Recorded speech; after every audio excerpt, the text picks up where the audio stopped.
Hello everyone, जैसा कि आप सभी देख रहे हैं एग्जैक्ट डिफरेंशियल इक्वेशन में जो हमारे बाकी बचे हुए केसेस हैं उनके बारे में हम बात करेंगे। ये एक स्पेशल कोर्स है मैथमेटिकल साइंस का। अगर आपकी कोई भी क्वेरी है तो आप इंस्टाग्राम में हमें फॉलो कर सकते हैं। एजी टुडे एजुकेशन से हमारी इंस्टाग्राम आईडी बनी हुई है। अगर आपकी कोई भी क्वेरी है तो यहाँ पर जरूर विजिट करें और हमारे साथ जुड़ें। तो चलिए बात करते हैं। देखिए, अभी तक हम क्या पढ़ चुके हैं। हम आपका केस ए पढ़ चुके हैं, केस बी पढ़ चुके हैं और केस सी पढ़ चुके हैं। केस ए में हमने कहा था कि डेवर एम ओवर डेवर वाई अगर डेवर एन ओवर डेवर एक्स इक्वेशन बन जाती है एग्जैक्ट डिफरेंशियल इक्वेशन के लिए, यानी condition satisfy for the exact differential equation, तो उसका सॉल्यूशन क्या होता था हमने बात करी थी आपसे। तो सॉल्यूशन क्या हो जाएगा, integral of M D X plus of term N not containing to X variable and D Y is equal to of C. ठीक है ना। मतलब क्या है, जो भी हमारे पास टर्म n है उसमें x नहीं होना चाहिए, यही चीज मैंने कही है। उसके बाद क्या था, हमने ये सीखा था कि अगर आपका डेवर m ओवर डेवर y does not be equal to डेवर n ओवर डेवर x है तो आप क्या करिए, जल्दी से चेक करिए कि इंटीग्रेट फैक्टर क्या होगा। ठीक है ना। इंस्पेक्शन करना था इंटीग्रेट फैक्टर का, जिससे क्या हो जाए, हमारा सॉल्यूशन निकल जाए। ठीक है। तो मैंने कहा था इंस्पेक्शन अगर आपको प्रॉब्लम हो रहा है तो कोई बड़ी बात नहीं है। इंटीग्रेट फैक्टर के लिए इंस्पेक्शन करना अगर कोई प्रॉब्लम हो रहा है तो उसमें कोई बड़ी बात नहीं, क्योंकि आगे हम इन सारे के सारे केसों में जो आपका इंटीग्रल फैक्टर है यानी इंटीग्रेशन फैक्टर है वही हम क्या करते हैं, निकालते हैं। तो केस बी में मैंने कहा था, देखिए कि डेवर एम ओवर डेवर Y does not be equal to डेवर एन ओवर डेवर एक्स तो होगा, परंतु इक्वेशन क्या होगी, M D X plus of N D Y, यही तो इक्वेशन है। इस वाले केस में भी इक्वेशन क्या होती है, M D X plus of N D Y is equal to 0। परंतु यहां पर क्या होता है कि जो ये इक्वेशन होती है ये कैसी इक्वेशन होती है, होमोजीनियस इक्वेशन होती है, जैसे मैंने आपको पहले भी बताया है। ओके, होमोजीनियस इक्वेशन हो जाएगी तो हमारा जो इंटीग्रेट फैक्टर है वो क्या हो जाएगा, वो हो जाता है सीधा M X plus of N Y. ठीक है। उसके बाद क्या प्रोसेस था कि इंटीग्रेट फैक्टर को मल्टीप्लाई करो गिवन इक्वेशन के साथ, और गिवन इक्वेशन के साथ मल्टीप्लाई करने के बाद चेक करो कि डेवर एम ओवर डेवर वाई इज इक्वल टू डेवर एन ओवर डेवर एक्स है। अगर हो जाता है तो सीधा हमारा सॉल्यूशन यही है निकालने का। ठीक है, सीधा integral of M D X plus of term N not containing to X variable D Y is equal to N C. उसके बाद हमने केस सी पढ़ा। देखिए बी कब फेल होगा, जैसा मैंने आपको पहले भी बताया, अगर होमोजीनियस नहीं है तो पहले ही फेल, यहां तक पहुंचना ही नहीं है, सीधा केस सी देखो। अब केस सी में आपने पहुंचा तो आपको सिर्फ क्या चेक करना है, क्या ये इस प्रकार की इक्वेशन है, क्या ये इस प्रकार की इक्वेशन है, सिर्फ यही तो देखना है आपको। ठीक है, मतलब क्या है, dx के साथ y वाला टर्म अलग, x वाला टर्म अलग होना चाहिए, सॉरी y वाले के साथ आपका x वाला टर्म एंड dx के साथ वाला y वाला टर्म होना चाहिए, और m एंड n इस प्रकार ब्रैकेट से दिए जाएंगे। अगर इस इक्वेशन में है तो ठीक है, अगर इस इक्वेशन में नहीं है तो क्या करना है, इस वाली इक्वेशन को भी छोड़ देना है और सीधा बढ़ना है केस डी में, जो आज का हमारा टॉपिक है।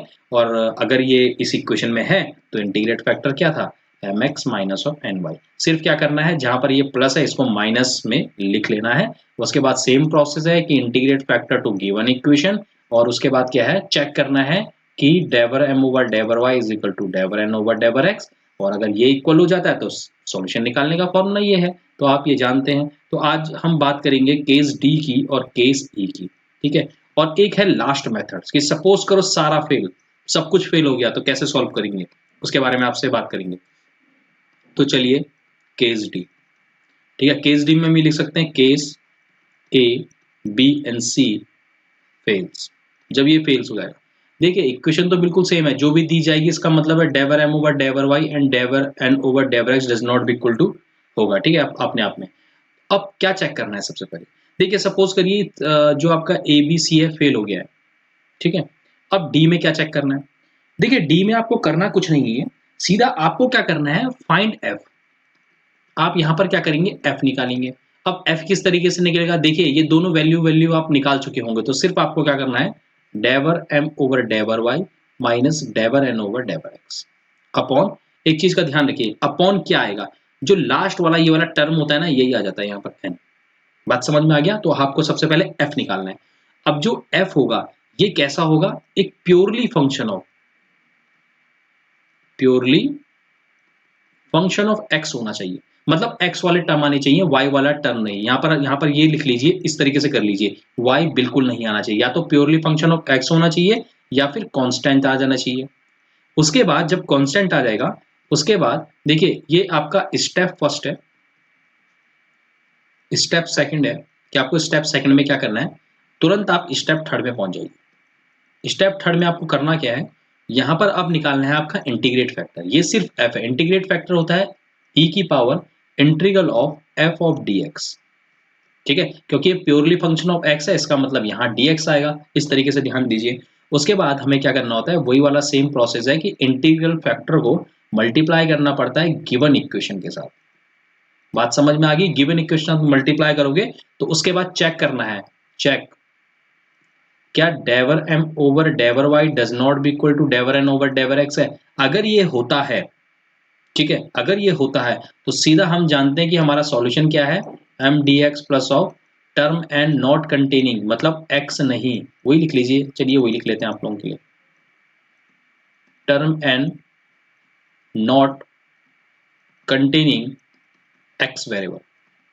अब आपको शायद ये चीज समझ में आई होगी, और ये हो जाएगा D Y is equal to C. ये क्या हो जाएगा, सॉल्यूशन हो जाएगा। ये ऐसे जनरल सॉल्यूशन भी कहते हैं। तो आई होप ये चीज आपको समझ में आई होगा। अगर यहाँ पर आपका डेवर एम ओवर डेवर Y does not be equal to डेवर एन ओवर डेवर एक्स है, इसका मतलब ये फेल हो रहा है। ठीक है, वैसे यहाँ पर तो कभी फेल नहीं होता है, इस चीज का आप विशेष ध्यान रखें। फेल सिर्फ यहाँ पर होगा, प्योरली फंक्शन ऑफ एक्स। अगर एक्स नहीं आ रहा है, सपोज करिए यहाँ वाई आ रहा है, तो तुरंत आप मेथड चेंज कर देंगे और केस ई में पहुंच जाएंगे। ओके, केस ई भी मैं आपको समझाऊंगा। ठीक है, यहाँ पर आके कभी केस फेल नहीं होता है। ठीक है, बहुत कम चांस होगा अगर यहाँ पर फेल होता है तो आपको सीधा ई में पहुंच जाना है, अगर यहाँ पर आके फेल होता है। वरना जब फेल होगा तो यहीं पे आके फेल हो जाता है, क्योंकि वाई फंक्शन उसमें प्रेजेंट हो जाएगा। ठीक है ना। तो आई होप आपको केस डी समझ में आया होगा, किस तरीके से आपको सॉल्व करना है। यहाँ पर केस ई के बारे में बात कर लेते हैं हम। केस ई, केस ई क्या है, देखिए बिल्कुल सेम प्रोसेस है। सपोज करिए केस ए बी सी और डी। देखिए डी कब फेल होगा, इसको देखिए, डी सिर्फ यहां पर फेल होता है, या तो यहां पर फेल होगा या फिर यहां पर फेल होगा। जहां जहां पे मैंने दो चीज बोली है कि यहां पर क्या होगा, आपका इंटीग्रेट फैक्टर निकालने के बाद भी डेवर एम ओवर डेवर Y does not be equal to डेवर एन ओवर डेवर एक्स आएगा। दूसरी चीज, यहां पर क्या होगा, प्योरली फंक्शन ऑफ एक्स या कांस्टेंट ना करके यहां पर कुछ ना कुछ टर्म में वाई आ जाएगा, तो केस तुरंत फेल हो जाएगा। ठीक है, तो डायरेक्ट हम यहां पर केस ई की बात करेंगे सिर्फ। तो बिल्कुल सेम प्रोसेस है कि does not be equal to of डेवर एन ओवर डेवर एक्स, यही रहेगा। ठीक है, स्टेप फर्स्ट इसे ले लीजिए। सेकंड में क्या करना पड़ता है, यहां भी फाइंड करना पड़ता है, इस चीज का ध्यान रखिए। स्टेप सेकंड, यहां भी क्या फाइंड करना पड़ेगा, एफ को फाइंड करना पड़ेगा। परंतु यहां पर एफ किस तरीके से निकलता है उस चीज का ध्यान दीजिए। डेवर एन ओवर डेवर एक्स माइनस डेवर एम ओवर डेवर वाई अपॉन, मैंने कहा पीछे जो टर्म होती है वो यहां पर आती है। देखिए करना कुछ नहीं है, इसको यहां ले आइए, इसको यहां ले आइए, तो क्या हो जाएगा ये। ठीक है, अब जो ये वैल्यू आएगी तो यहां पर ध्यान दीजिए, जो एफ आएगा वो कैसा होगा, वो होगा प्योरली फंक्शन ऑफ वाई। ये प्योरली फंक्शन ऑफ वाई होगा, या फिर क्या होगा, ये आपका कांस्टेंट होगा। इसको विशेष ध्यान रखिए। बात समझ में आ गया है? इसका मतलब यहां पर x नहीं आना चाहिए। x नहीं, अगर यहां पर भी x आया तो ये फेल हो जाएगा, तब हम सीधा केस लास्ट वाले केस में पहुंच जाएंगे। ठीक है, जिसको एक तरीके से क्या कहते हैं, स्टार केस कहते हैं। वो सबसे लास्ट में करना है जब ये सारे के सारे फेल हो जाएंगे। तो सपोज करिए यहाँ पर x प्रेजेंट नहीं होना चाहिए, अभी हम उसकी बात नहीं करेंगे, जो लास्ट केस है। तो सपोज करिए यहाँ पर x नहीं होना चाहिए, तो तब क्या करोगे आप, तब तुरंत यहां पर से आप निकालोगे इंटीग्रेट फैक्टर। अब इंटीग्रेट फैक्टर कैसा आता है, e is equal to integration of F of D Y. ठीक है, क्योंकि यहाँ पर y एक तरीके से फंक्शन ऑफ y आता है, तो इसलिए y लिखना पड़ता है। ठीक है, तो इसके केस में इंटीग्रेट करेंगे। तो उसके बाद क्या करना पड़ता है, देखिए उसके बाद IF को मल्टीप्लाई करना पड़ेगा गिवन इक्वेशन के साथ। आप जानते हैं जो भी इक्वेशन आएगी तो उसको चेक करना है। चेक करो कि क्या डेवर एम ओवर डेवर वाई इज इक्वल टू डेवर एन ओवर डेवर एक्स है। अगर होगा तो सॉल्यूशन हम जानते हैं कि M D X plus of term N not containing of X and Y is equal to of C. तो ये इसका क्या हो जाएगा, सॉल्यूशन हो जाएगा। एन में क्या नहीं होना चाहिए, एन में एक्स नहीं होना चाहिए। मैंने आपको पहले ही बता दिया, एन में जो एन टर्म होगी उसमें एक्स नहीं होना चाहिए। तो आई होप ये चीज समझ में आ गई है। इक्वेशन इसकी भी बिल्कुल सेम रहेगी कि M D X plus of N D Y is equal to zero. Okay, इस डी की भी इक्वेशन बिल्कुल सेम रहेगी, M D X plus of N D Y is equal to zero. Different कहां पर थी, डिफरेंट मैं आपको बता चुका हूं। पहले वाली जो सी केस था और बी केस था, उसमें थोड़ी सी एक तरीके से क्या है, बी केस में होमोजीनियस रहती है इक्वेशन, और सी केस में क्या रहती है आपकी, बिल्कुल वाई एक्स के साथ, डी एक्स के साथ वाई चिपक जाता है और डी वाई के साथ आपका एक्स आ जाता है। देखिए ये जो ई केस है कब फेल होगा, देखिए या तो ये क्या होगा, यहाँ पर ये फंक्शन ऑफ वाई नहीं आएगा, उसके साथ एक्स आ जाएगा, तब ये फेल हो सकता है, ठीक है। और या तो यहाँ पर इक्वल ना आए तब फेल हो सकता है। अगर सपोज करो सब चीज फेल हो जाए, कोई केस आपका मैच नहीं कर रहा है, तो उसके लिए हम एक स्टार केस पढ़ाएंगे आपको, ठीक है। जब सब कुछ फेल हो जाए तब क्या करेंगे, तो पहले इनके बेस पे हम कुछ क्वेश्चंस कर लेते हैं, फिर हम अपने स्टार जो हमारा लास्ट केस है जिसे हम स्टार केस कह रहे हैं उसके बारे में हम बात करेंगे आप लोगों से। तो चलिए क्वेश्चंस को देखते हैं। क्वेश्चन तो आप जानते हैं सिर्फ लिखा रहता है सॉल्व। तो चलिए क्वेश्चन एक कोई देख लेते हैं जिससे आपको बहुत इजीली समझ में आए। कोई इजीली सा क्वेश्चन देख लेते हैं। X square plus Y square जैसे एक क्वेश्चन है, ओके, दिमाग में आ रहा है तो इसको देख लेते हैं। इस प्रकार का एक क्वेश्चन है, 2y dy is equal to 0। इस प्रकार का कोई क्वेश्चन है, इसको किस प्रकार से सॉल्व किया जाएगा। सबसे पहले आपको निकालना पड़ेगा डेवर एम ओवर डेवर वाई, क्योंकि हमें नहीं पता है कि कौन सा केस फेल हो रहा है कौन सा नहीं हो रहा है। तो देखिए ये क्या है, इक्वल नहीं आ रहा है, आप देख सकते हैं। उसके बाद हमें क्या करना है, तुरंत देखना है कि क्या ये केस ए है। तो केस ए तो ऑलरेडी है नहीं। क्या आप इंस्पेक्शन कर पा रहे हैं केस ए के अंदर इंटीग्रेट फैक्टर का? आप इंस्पेक्शन नहीं कर पा रहे हैं, ओके। अब सपोज करिए आप इंस्पेक्शन भी नहीं कर पा रहे हैं, ठीक है, इंटीग्रेट फैक्टर का, तो घबराने की कोई बात नहीं है, तुरंत आप केस बी में चले जाइए, ठीक है। आप केस बी में चले जाइए। अब केस बी में आप पहुंचे तो आपने देखा क्या ये आपका होमोजीनियस इक्वेशन है, तो आप देख सकते हैं यहाँ पावर 1 है, यहाँ 2 है, यहाँ 2 है और यहाँ 1 है, तो ये आपका केस बी तो यहीं पे फेल हो गया। तुरंत जाइए, क्या ये केस सी है? केस सी की कंडीशन क्या थी कि dx के साथ एक अलग से y होना चाहिए और ब्रैकेट होना चाहिए m पे, और प्लस ऑफ क्या होना चाहिए, x of bracket of n and आपका dy इज इक्वल टू 0। तो ये इक्वेशन इस फॉर्म में तो है ही नहीं, तो केस सी भी फेल हो गया। अब तुरंत आ जाइए केस डी में। केस डी में कंडीशन क्या थी कि ठीक है, अगर does not be equal to आ रहा है कोई बात नहीं, आप पहले एफ निकाल के देखिए। देखिए केस यहीं पे फेल होगा, डी होगा, तो हम तुरंत देखेंगे कि एफ इज इक्वल टू डेवर एम ओवर डेवर वाई एंड माइनस का डेवर एन ओवर डेवर एक्स, ओके, अपॉन पे मैंने कहा था ये लास्ट वाला एन है तो यहाँ भी एन ही लिखना पड़ता है, ठीक है।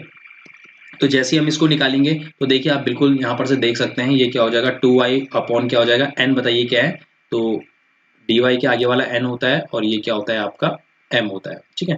तो जैसे ही आपने n लिखा 2y कैंसिल हो गया, देखिए 1 आ रहा है। मैंने कहा था कांस्टेंट होना चाहिए या फिर f क्या होना चाहिए, प्योरली फंक्शन ऑफ x होना चाहिए। तो ठीक है, हमारा काम आसान हो गया। अगर आपको थोड़ा सा चेक करना है तो आप एक बार ऐसा करिएगा, इसी क्वेश्चन में आप डेवर एन ओवर यानी f इज इक्वल टू डेवर एन ओवर डेवर x माइनस डेवर m ओवर डेवर ऑफ y निकाल करके देखिएगा, ये निकाल के देखिएगा। देखिए यहाँ कुछ ना कुछ ऐसा आएगा कि आप इसे सॉल्व नहीं कर पाओगे, तो एक बार ये जरूर करके देखिएगा, ठीक है। तो आपने डेवर एफ इंटीग्रेट फैक्टर निकाला है यहाँ पर, ओके। इंटीग्रेट फैक्टर क्या था, A is equal to integral of F D X is equal to इसका इंटीग्रल 1 का अगर डी एक्स का इंटीग्रल करोगे तो ये की पावर एक्स आएगा, ठीक है। उसके बाद क्या था, आप जानते हैं मैंने आपको बताया था कि इंटीग्रेट फैक्टर को गिवन इक्वेशन के साथ क्या करना है, मल्टीप्लाई करना है। तो जैसे ही आप इसे मल्टीप्लाई करेंगे, तो मैं मल्टीप्लाई करके आपको बता देता हूँ किस प्रकार का ये क्वेश्चन आएगा। ये इस प्रकार का आएगा कि एक्स स्क्वायर ए की पावर एक्स प्लस ए की power X and Y square and plus of 2x A की पावर x, ओके, इस प्रकार का आ रहा है। और ये हो जाएगा dx एंड प्लस का 2y e की power x and dy is equal to 0 आ रहा है। अब देखिए dx के, ठीक है, dx का वाला ये जो टर्म है ये क्या हो जाएगा, m हो जाएगा, और ये वाला टर्म क्या हो जाएगा, n हो जाएगा, ठीक है। तो जैसे हम इसे चेक करेंगे कि डेवर m ओवर डेवर y इज इक्वल टू डेवर n ओवर डेवर x 100% है, ये इक्वल होगा ही होगा, ठीक है। तो तुरंत देख लेते हैं इसका सॉल्यूशन क्या हो जाएगा, इंटीग्रल ऑफ m, ओके। तो क्या हो जाएगा, इंटीग्रल ऑफ m क्या है, e की पावर x, मैंने e की पावर x यहाँ पर से कॉमन ले लिया तो कोई बड़ी बात नहीं है कि X square plus of Y square and plus of 2x plus term and not containing of x, जिसमें x नहीं होना चाहिए, e की पावर x इसके साथ मल्टीप्लाई है तो यहाँ पर क्या आ जाएगा 0 dy is equal to c आ जाएगा, ठीक है। अब देखिए यहाँ पर ऐसा क्यों किया मैंने, ये एक्स क्यों लेके आया, क्योंकि मुझे इंटीग्रेट, देखो यहाँ पर क्या करना पड़ता, दो फंक्शन है, यहाँ पर दो फंक्शन है तो बार बार इंटीग्रेट करना पड़ता, इसलिए मैंने एक बार सीधा एक ही बार इसे इंटीग्रेट कर देंगे, ठीक है। समझिए बात को, देखिए ये फर्स्ट फंक्शन है, ये सेकंड फंक्शन है, यहाँ पर लगेगा इंटीग्रल बाय पार्ट, तो फर्स्ट फंक्शन को वैसे ही छोड़ते हैं, समझिए बात को, ठीक है। तो ये हो जाएगा 2x, फर्स्ट फंक्शन को ऐसे ही छोड़ते हैं, सेकंड फंक्शन का इंटीग्रेशन होता है तो e की पावर x, फिर आता है minus integral of differentiation of first function क्या हो जाएगा, तो ये आ जाएगा 2x प्लस ऑफ 2 हो जाएगा integral of second function E X आ जाएगा और D X is equal to of C आ जाएगा। फिर से इसका इंटीग्रेट करना पड़ेगा, तो इसको इंटीग्रेट करोगे तो इस प्रकार से आएगा, ये हो जाएगा एक्स स्क्वायर, ये तो बिल्कुल सेम है, Y square plus of 2x, okay, और ये आ जाएगा ई की पावर एक्स माइनस का, ये हो जाएगा इंटीग्रेट करने के बाद 2 ई की power X and X minus 1 plus of E की power X bracket close and is equal to of C. Okay, इसको आप थोड़ा सा अगर और, ठीक है, इसको अगर थोड़ा सा सिंप्लीफाई करोगे तो ये सिंप्लीफाई करने के बाद आएगा ई की power X and X square plus Y square, okay, is equal to C. ठीक है, ये सॉल्यूशन हो जाएगा किसका, इस डिफरेंशियल इक्वेशन का। तो आई होप आपको समझ में आया होगा। ठीक है, यहाँ पर देखिए, यहाँ पर जब हम पहुंच जाते हैं तो यहाँ पर कंडीशन बहुत कम, मतलब 99% चांस ये समझिएगा, 99% चांस ये समझिएगा कि फेल नहीं होता है, 1% चांस होता है कि फेल होगा, वरना 99% कभी यहाँ पर फेल नहीं होता है। अगर यहाँ पर फेल हो रहा है तो एक दो बार जरूर चेक करिएगा यहाँ पर कि कहीं आपने कोई गलत आपका डिफरेंशिएशन तो नहीं कर दिया है। एक और क्वेश्चन देख लेते हैं यहाँ पर। सपोज करिए इस प्रकार का क्वेश्चन है, क्वेश्चन लिखा हुआ है कि 3x स्क्वायर वाई की power 4 plus of 2xy dx plus का 2x cube Y cube minus का X square and D Y is equal to 0। इस टाइप का कोई क्वेश्चन दिया गया है, तो जैसे मैंने अपने को पहले ही बोला है कि चलो केस ए में पहुंचते हैं, क्योंकि हमें कोई भी क्वेश्चन का ये नहीं पता होगा कि वो फेल हो रहा है कि नहीं हो रहा है, ये चेक करिए। तो जैसे ही आप ये चेक करेंगे, देखिए ये क्या आएगा, ये आएगा 12x square Y cube plus of 2x, और ये क्या आएगा, इसको देखिए, ये आ जाएगा आपका 6x square Y cube minus का 2x। तो ये पहले ही फेल हो गया। ठीक है, तो इसका मतलब केस ए तो फेल हो गया, इंस्पेक्शन भी नहीं हो पाएगा आप लोगों से। ठीक है ना, तो केस बी ये है नहीं क्योंकि होमोजीनियस नहीं है, केस सी ये नहीं है क्योंकि वाली फॉर्म में नहीं है, केस सी इसलिए फेल हो जाएगा क्योंकि हम जानते हैं कि आपका, ठीक है, इस फॉर्म में है ही नहीं है। अगर इस फॉर्म में होती तो हम डायरेक्ट इसी से कर लेते, केस सी फेल हो गया।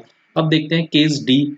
ओके, देखिए मैं आपको बता देता हूँ, आप चेक कर लीजिएगा कि f इज इक्वल टू, हमें पहले f निकालना पड़ता है, तो डेवर m ओवर डेवर y माइनस डेवर n ओवर डेवर x, अगर n, तो ये कहीं ना कहीं क्या हो रहा है आपका, इसमें क्या हो रहा है, ये प्योरली फंक्शन ऑफ x नहीं है। ठीक है, ये प्योरली फंक्शन ऑफ x नहीं आ रहा है, इस चीज का विशेष ध्यान रखिएगा। ठीक है, आप इसे आराम से चेक कर लीजिएगा। ओके, तो ये प्योरली फंक्शन ऑफ x नहीं आ रहा है, इसीलिए जो d है वो भी फेल हो रहा है यहाँ पर।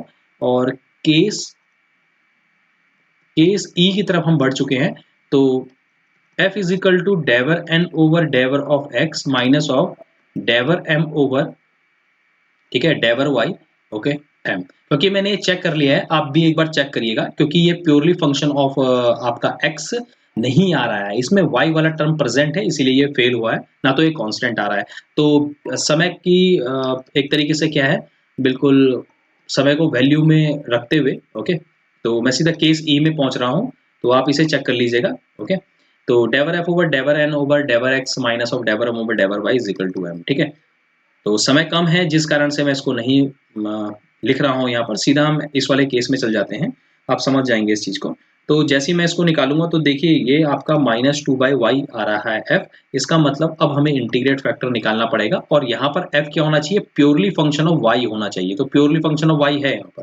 ठीक है, तो इसीलिए तो e इज इक्वल टू, तो ये रहेगा -2/y dy, तो इसको लिख सकते हैं हम e की पावर -2 एंड log y, तो ये हो जाएगा 1/y का स्क्वायर। उसके बाद मैंने आपको बताया था कि हमेशा इंटीग्रेट फैक्टर को मल्टीप्लाई करते हैं गिवन इक्वेशन के साथ। अब जैसे ही गिवन इक्वेशन के साथ मल्टीप्लाई करेंगे तो आपकी इक्वेशन क्या आएगी उसको देख लेते हैं, कि 3x square Y square plus 2xy and dx plus का 2x cube y minus X square, okay, X square upon Y square and dy is equal to 0। Okay, तो जब इसको आप चेक करेंगे डेवर m ओवर डेवर y एंड डेवर n over डेवर x, तो ये बिल्कुल, ठीक है, एग्जैक्ट कंडीशन को सेटिस्फाई करेगा। तो सीधा यहाँ पर क्या हो जाएगा, integral of m dx, okay, तो 2x upon Y m dx plus of term of n containing, ठीक है, नॉट कंटेनिंग x वेरिएबल। तो इसमें जो देखिए, इसमें भी x है, इसमें भी x है, तो यहाँ पर सिर्फ 0 dy इज इक्वल टू क्या आ जाएगा, सी आ जाएगा। ठीक है, सॉल्यूशन निकालने का यही फॉर्मूला होता है, आप जानते हैं। जैसे ही आप इसे इंटीग्रेट करेंगे तो आपके पास आएगा X cube Y cube plus of X square Y is equal to C. ठीक है, तो ये क्या हो जाएगा, आपका सॉल्यूशन हो जाएगा इस डिफरेंशिएबल इक्वेशन का। तो आई होप आपको क्या होगा, समझ में आया होगा। ठीक है, सब देखो मैंने आपको एक एक क्वेश्चन बिल्कुल इसमें करवा दिया गया है, किस प्रकार से आपको सॉल्यूशन करना है, किस प्रकार से प्योरली फंक्शन ऑफ एक्स आएगा। चलिए एक क्वेश्चन और देख लेते हैं जिससे आपका एक तरीके से और ठीक है अच्छे से समझ में आ जाएगा। तो सपोज करिए वाई क्यूब है और cube plus of 1 two X square and D X plus of 1 की power 4 and X plus of X का square and D Y is equal to 0। इस तरीके से आया है। तो सबसे पहले यहाँ पर निकालना पड़ता है डेवर एम ओवर डेवर वाई, चेक करिए, और डेवर एन ओवर डेवर एक्स को भी यहाँ पर चेक करिए। तो ये आ रहा है 1 प्लस ऑफ वाई स्क्वायर और ये आ रहा है 1/4 and 1 plus of Y square. ठीक है, तो देखिए ये क्या है, आपका इक्वल नहीं है, तो इसका मतलब क्या है, आपका केस ए फेल है, केस बी भी फेल है, क्योंकि it's not a homogeneous differentiable equation. And third case is also a fail because आप देख सकते हैं जिस फॉर्म में मैंने आपको बताया है केस सी की, उस फॉर्म में ये इक्वेशन नहीं आ रही है। तो चलिए डी में बात करते हैं, क्या ये केस डी को सेटिस्फाई करता है। केस डी को सेटिस्फाई करता है तो हम जानते हैं कि सबसे पहले एफ निकालना पड़ता है, डेवर एम डेवर N and X and Y upon क्या हो जाएगा, ठीक है एन हो जाएगा। तो ये क्या करेगा, इसको सेटिस्फाई कर रहा है, ये 3/x आ रहा है। ठीक है, तो यहाँ पर क्या हो जाएगा, अब देखिए इंटीग्रेट फैक्टर कैसे निकलेगा, ए की power of 3 upon x and D x. आप जानते हैं 1 अपॉन एक्स है तो लॉग बन जाता है, तो ये हो जाएगा 3 लॉग ऑफ एक्स और ये हो जाएगा क्यूब। तो आप देख सकते हैं ये हो जाएगा क्यूब, क्योंकि मैं आपको बहुत बार समझा चुका हूँ कि ई की पावर अगर क्या हो जाएगा लॉग एक्स है तो सीधा ये क्या हो जाता है, एक्स आता है। ठीक है, तो आई होप ये सब चीज़ समझ में आ चुकी होगी। उसके बाद क्या करते हैं हम, आप जानते हैं कि integrate factor to given equation होता है। तो गिवन इक्वेशन जैसे ही मल्टीप्लाई करेंगे तो आपके पास एक इक्वेशन आएगी, जो इक्वेशन होगी आपके पास X cube Y plus 1/3 of X cube and Y cube plus 1/2 of X की power 5, okay, and D X plus of 1 की पावर 4 सॉरी 1/4 एंड एक्स की power 4 1 plus of Y square and D Y is equal to 0। तो यहाँ पर हम check करेंगे क्या डेवर एम ओवर डेवर वाई इज इक्वल टू डेवर एन ओवर डेवर एक्स है। ठीक है, इट्स अ राइट। और ये क्या होगा, एग्जैक्ट डिफरेंशिएबल इक्वेशन को सेटिस्फाई करेगा। ओके, बिल्कुल देखिएगा, आपको चेक करना है, यहाँ पर चेक करने के बाद ये एग्जैक्ट डिफरेंशिएबल इक्वेशन को सेटिस्फाई कर रहा है। तो M D X integral of M D X plus of integral of term and not containing of X, बिल्कुल सॉल्यूशन बिल्कुल सेम है, वही चीज़ बस आपको पता होना चाहिए। ठीक है, तो हम कुछ भी नया नहीं पढ़ा रहे हैं, परंतु आपको थोड़ा सा एक्टिव रहना पड़ेगा इसमें। तो cube of Y cube and plus of 1/2 and X की power 5 and D X plus आपका इंटीग्रल ऑफ 0 डी वाई, क्योंकि आप देख सकते हैं जो ये n है, n में क्या है, देखिए x दोनों वाले टर्म में है, तो इसमें क्या होगा, x जब है उसमें तो हम उस वाले टर्म को नहीं ले सकते हैं। और जैसे ही आप इसका इंटीग्रेट करेंगे तो आपको मिल जाएगा x की पावर 4 कॉमन आ रहा है क्योंकि, और 3y plus of Y cube and plus of X की power 6 is equal to C. तो आई होप आपको इस जो केस ए से और जो आपका केस ई तक मैंने आपको बताया है वो आई होप आपको समझ में आए। और चलिए बात करते हैं स्टार केस की। ठीक है, इसे हम बोलते हैं स्टार केस क्योंकि अपने आप में ये बहुत ही बेहतरीन केस है और ठीक है बहुत इजीली तरीके से सॉल्व आ जाएगा। ठीक है, इसे स्टार केस कहते हैं, इसको लास्ट केस कह लीजिए। ठीक है, और इम्पॉर्टेंट केस भी है कि सपोज करो आपका जो केस ए है, केस ए से और ई तक सब फेल हो चुका है, कुछ नहीं मिल रहा है आपको। ठीक है ना, तो तब क्या करेंगे, तो चलिए इस केस में क्या करना पड़ता है, देखिए खुद ही इंटीग्रेट फैक्टर मानना पड़ता है आप एक्स की पावर एच एंड वाई की पावर के। बात समझ में आ गया, वर्किंग रूल बता रहा हूं आपको। उसके बाद आपको क्या करना पड़ता है, आप जानते हैं कि integrate multiply of given equation. ठीक है, ये सब करने के बाद क्या करना है आपको, हमको ये करना है, देखो हमें खुद ही मानना है यहाँ पर ये लेट डेवर एम ओवर डेवर वाई इज इक्वल टू डेवर एन ओवर डेवर एक्स। ठीक है, यहाँ पर दो इक्वेशन आएगी, हम कहेंगे ऑन कंपेयरिंग, हम यहाँ पर कहेंगे ऑन कंपेयरिंग। कंपेयरिंग करने के बाद देखिए हमने यहाँ मल्टीप्लाई किया था, तो हम यहाँ पर क्या करेंगे, कंपेयरिंग करने के बाद find the value of H and के, और एच एंड के आएंगे और क्या करेंगे, ठीक है, put put the value of H N K in equation first. H N की वैल्यू क्या करेंगे, इस इक्वेशन में रख देंगे, और जब हम उसमें रख देंगे तो फिर क्या होगा, हमारा जो सॉल्यूशन हो जाएगा वो क्या हो जाएगा आपका, क्योंकि जब यहाँ पर हम सारी की सारी वैल्यू रख देंगे तो from equation, okay, from equation, क्योंकि जब हम ये वैल्यू रख देंगे तो हमारे पास एक सेकंड इक्वेशन आ जाएगी, ठीक है। तो फ्रॉम इक्वेशन सेकंड, तो बिल्कुल वही करेंगे, okay, M D X plus of term N not containing X variable, okay, और डी वाई करेंगे इज इक्वल टू सी करेंगे, तो हमारा आंसर निकल जाएगा। तो चलिए एक अच्छा सा एग्जाम्पल लेते हैं जिससे आपको मदद मिले। सपोज करिए हमारे पास कोई एक क्वेश्चन दिया गया है इस प्रकार से, Y square plus of 2x square Y, okay, bracket close, dx plus of 2x cube minus of X Y and D Y is equal to zero. इस प्रकार का कोई क्वेश्चन दिया गया है, क्वेश्चन मान लिए।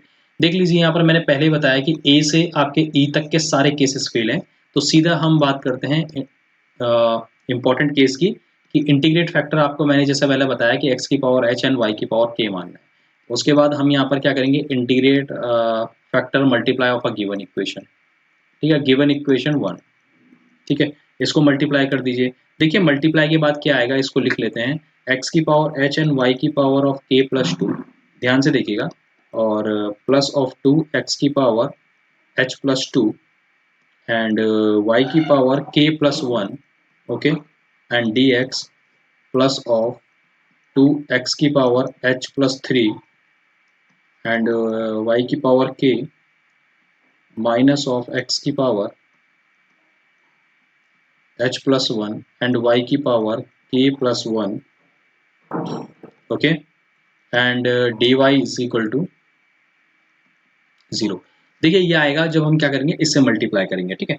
मल्टीप्लाई करने के बाद देखिए हम जानते हैं कि जो dx वाला ये टर्म होता है ये m होता है, और dy के आगे वाले टर्म को हम n कहते हैं।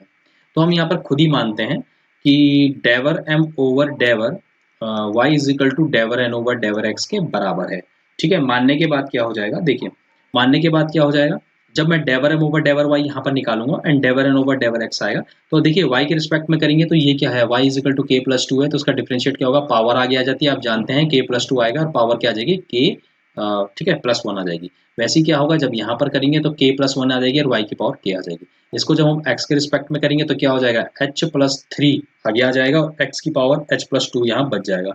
वैसे ही क्या होगा, x प्लस h आगे आ जाएगा और यहाँ पर क्या आ जाएगा, h, x की पावर h बच जाएगा। तो बिल्कुल वही वही चीज़ें हैं, तो कोई बड़ी चीज़ नहीं कर रहे हैं हम यहाँ पर, तो ये आ जाएगा k प्लस 2, देखते जाइएगा, और x की पावर h एंड y की पावर k प्लस 1, देखिए बिल्कुल वही चीज़ जो मैंने आपको बताया वही चीज़ कर रहे हैं हम।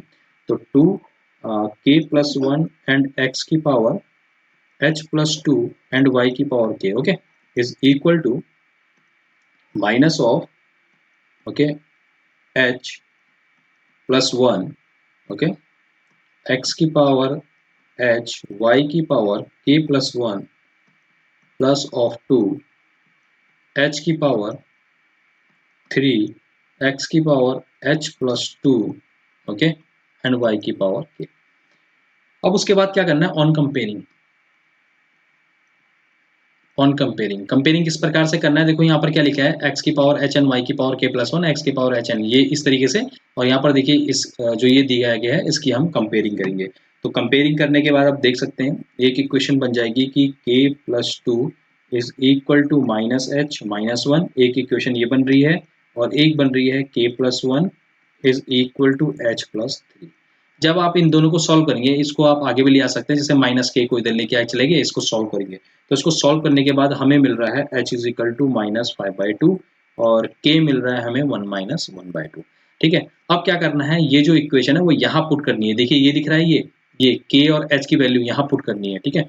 तो मैं आपको पुट करके बता रहा हूँ, तो आपके पास जो इक्वेशन आएगी वो इस प्रकार से आएगी, x की पावर माइनस 5/2, ओके, y की power 3/2 and plus of 2x की पावर माइनस 1/2 एंड ओके, इसका मल्टीप्लाई है माइनस ऑफ 1/2, और ये हो जाएगा dx प्लस ऑफ 2 एक्स की पावर 1/2, ओके, एक्स की पावर 1/2 एंड वाई की पावर -1/2, ओके, माइनस एक्स की पावर -3/2 एंड वाई की power 1/2, okay, and dy is equal to 0। ठीक है, ये इक्वेशन आ गया। उसके बाद जब आप इसे चेक करेंगे कि डेवर एम ओवर डेवर वाई इज इक्वल टू डेवर एन ओवर डेवर एक्स है, तो बिल्कुल ये क्या करेगा, कंडीशन को सेटिस्फाई करेगा एग्जैक्ट डिफरेंशियल इक्वेशन की। ओके, ये सेटिस्फाई बिल्कुल करेगा। उसके बाद आप क्या करिए, देखिए हमें पता है कि ये m है, तो तुरंत रख दीजिए यहाँ पर। ओके, x की पावर -5/2। ठीक है, सॉल्यूशन, ये सॉल्यूशन है, आप जानते हैं integral of M D X plus of term and not containing of X variable. Okay, तो ये हो जाएगा y की power 3/2 and plus of 2x की power -1/2, okay, and y 1/2 and dx। ठीक है, अब देखिए यहाँ पर क्या है, ये 0 dy हो जाएगा। क्यों 0 dy होगा, देखो इसमें भी x की टर्म है, इसमें भी x की टर्म है, तो term and not containing of x variable, जिसमें x वेरिएबल ना हो, ओके, ये इक्वल टू c आ जाएगा। और जब आपको इसका सॉल्यूशन करेंगे, इसका इंटीग्रेट करेंगे, सिर्फ x वाले का होगा क्योंकि dx के रिस्पेक्ट में इंटीग्रेट होता है, तो आपको मिल जाएगा 4x and 1/2 and y 1/2, okay, तो 2/3 एंड x की power minus of 3/2 and y की power 3/2 and equal to c। तो it's a solution of the differential equation. Okay, जो डिफरेंशियल इक्वेशन हमें गिवन थी, ठीक है, तो ये उसका सॉल्यूशन हो जाएगा, देख सकते हैं। तो ये वाली डिफरेंशियल इक्वेशन थी जिसका सॉल्यूशन आपका देख सकते हैं, ये वाला है। तो आई होप ये चीज़ आपको समझ में आई होगी। और यहाँ पर क्या है, आपका जो एग्जैक्ट डिफरेंशियल इक्वेशन है वो पूरे के पूरे केस आपका समाप्त हो चुका है। स्पेशल केस भी मैं आपको बता चुका हूँ। ओके, स्पेशल के केस आपका स्टैंडर्ड बुक्स में ही मिलता है, तो स्पेशल केस मैंने आपको बता दिया है एग्जैक्ट डिफरेंशियल इक्वेशन किस प्रकार से सॉल्व करते हैं। Okay, thank you everyone for watching this video. इसी तरीके से बने रहिए एजी टुडे एजुकेशन के साथ। फॉर मोर अपडेट और मोर वीडियोस के लिए आप क्या कर सकते हैं, सब्सक्राइब कर सकते हैं हमारे चैनल को। ओके, वीडियो अच्छी लगे तो आप कमेंट में जरूर कुछ ना कुछ, ओके, जरूर लिखिएगा कि आपको वीडियोस कैसी लगी। Okay, thank you.